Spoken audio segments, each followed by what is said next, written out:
What's up guys, today we're going to be having a look at my Richard Legrand Odyssey Mark II.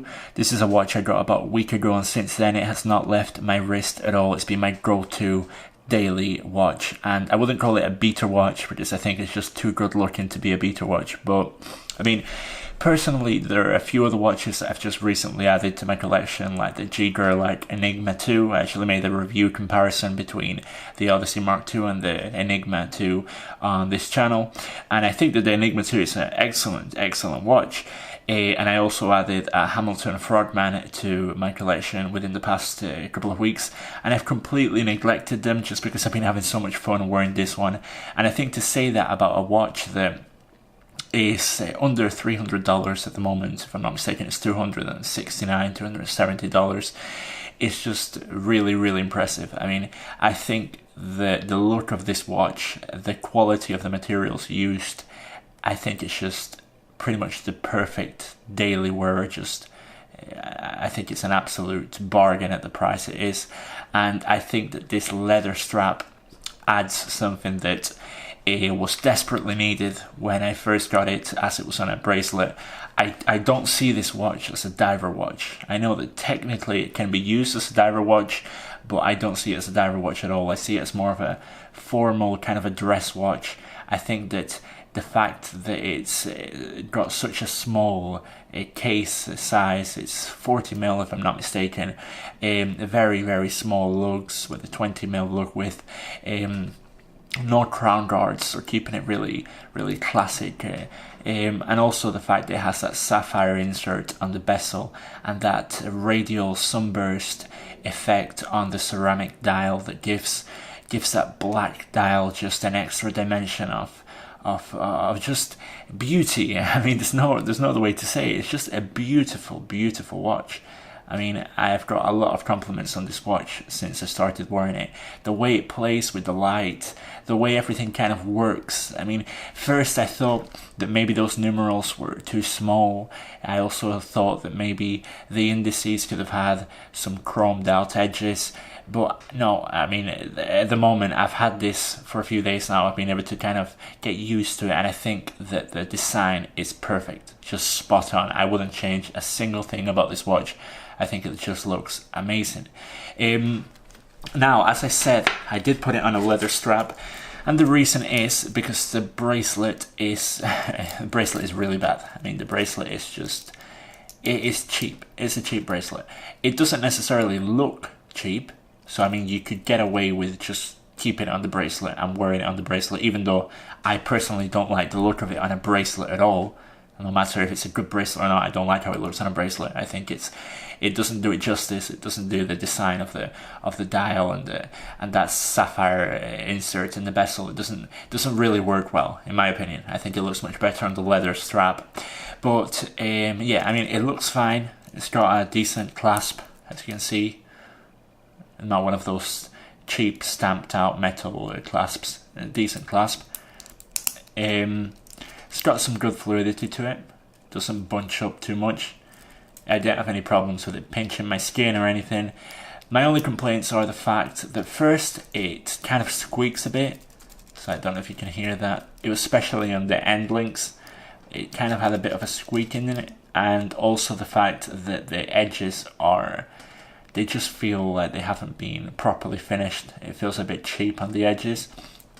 And the main issue is the fact that this has been by far the bracelet that has taken me the longest to resize. I mean, I've already seen some other reviews on YouTube mention this. It is next to impossible to resize this bracelet. I ended up cutting my finger, so you can see there. I ended up having to spend about half an hour trying to take some links out of this bracelet. And when I did, I just realized that I didn't want to keep it on a bracelet, so now this has just gone into my box of spare parts. But I mean, yeah, there's nothing necessarily wrong with it, and when you consider what you're getting for your money with the watch itself, I couldn't really be bothered if it didn't come with a bracelet at all. I mean, if it was just a watch face, I'd still think it's a really good deal, so, I mean, there's not much to say there. Now, let's look at the watch itself. So, as I told you, I mean, the fact that this is under $300 with that beautiful seconds hand that reaches all the way out to the edges of the dial, that beautiful sunburst effect on the dial itself. That sapphire insert in the bezel is just stunning. I mean, when you look at watches like these by micro brands, it really makes you wonder, what is the excuse of the bigger brands, of Orient, of Seiko, to not put, of Hamilton even, the Hamilton Frogman that I got doesn't have, it just has an aluminum bezel. What is their excuse not to put sapphire or ceramic in the bezel? I mean, it makes a world of difference. It just adds an extra level of refinement, of elegance to a watch, and it makes it look a lot more expensive than it is. Personally, if I didn't know anything about watches and I saw this watch, I'd think it's well over $1,000 easily. I mean, just look at that.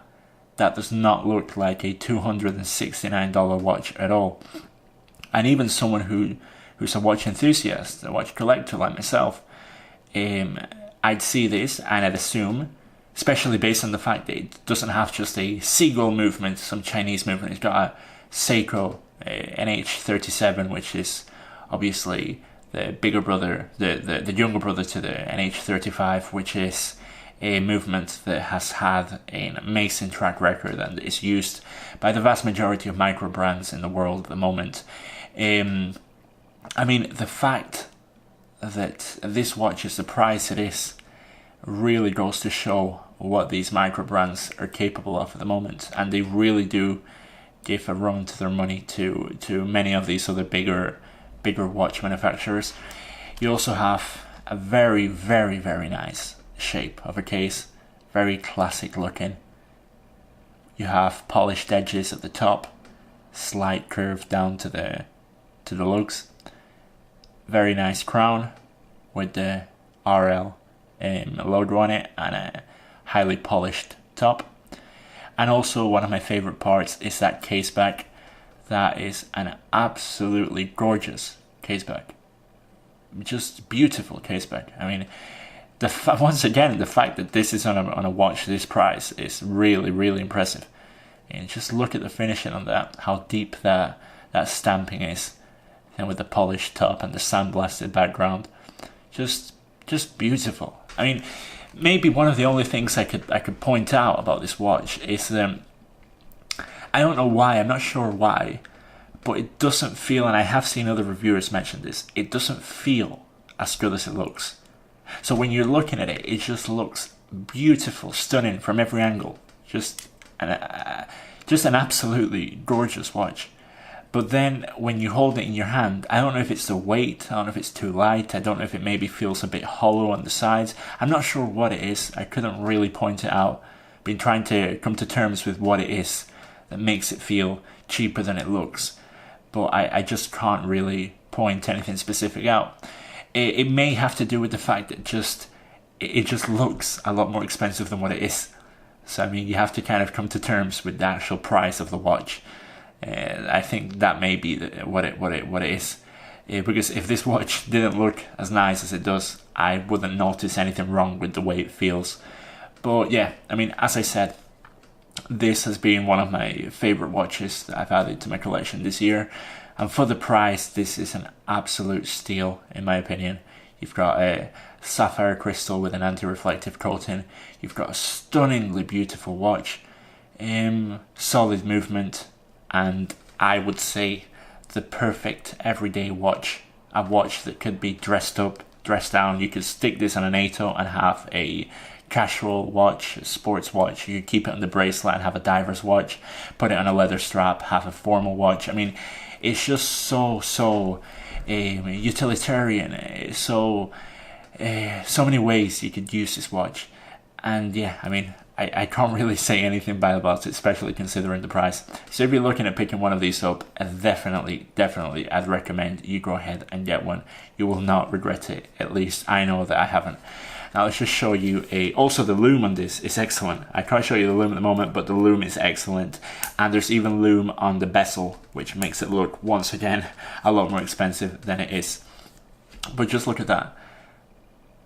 That's just the perfect size between a casual and a formal watch. Just beautiful watch. Anyways guys, just wanted to share that with you. Hope you enjoyed the video. Till the next time, peace.